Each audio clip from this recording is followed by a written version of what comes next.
Skin అనగానే this is the largest organ, చాలామందికి తెలీదు.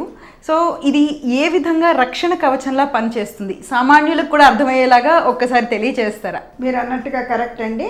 స్కిన్ అనేది largest organ in the body కదా.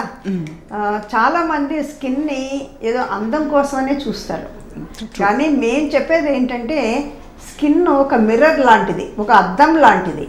అది యాక్చువల్గా it reflects the internal health. మీ లోపల ఉన్న హార్ట్ హెల్త్ కానీ, మీ లోపల ఉన్న లంగ్స్ కానీ, కిడ్నీస్ కానీ, వీటన్నిటి హెల్త్ మన స్కిన్ మీద, మీ స్కిన్ చూస్తే మాకు తెలిసిపోతుంది. సో స్కిన్ ఓన్లీ అందం కోసం అని నేను చెప్పొచ్చేది, అందరికీ చెప్పొచ్చేది ఏంటంటే స్కిన్ అనేది అందం కోసం ఒకటే కాదండి, it's a very essential. Almost అన్ని రకాల ఫంక్షన్స్ స్కిన్ చేయగలుగుతుంది. కిడ్నీ లాగా ఎక్స్క్రీట్ చేస్తుంది, అంటే స్వెట్టింగ్ రైట్. అలాగే హార్మోన్స్, ఓవరీస్ లాగా, యూట్రస్ లాగా ఇది కూడా హార్మోన్స్ ప్రొడ్యూస్ చేస్తుంది. ఓకే. అండ్ హెయిర్ ఫాలికల్స్లో చాలా హార్మోనల్ రిసెప్టార్స్ అని చాలా రకాల ఉంటాయి. అంచేతనే పీసీఓడి వాళ్ళతోటి దీనికి లింక్ చాలా ఉంది, హార్మోనల్ లింక్.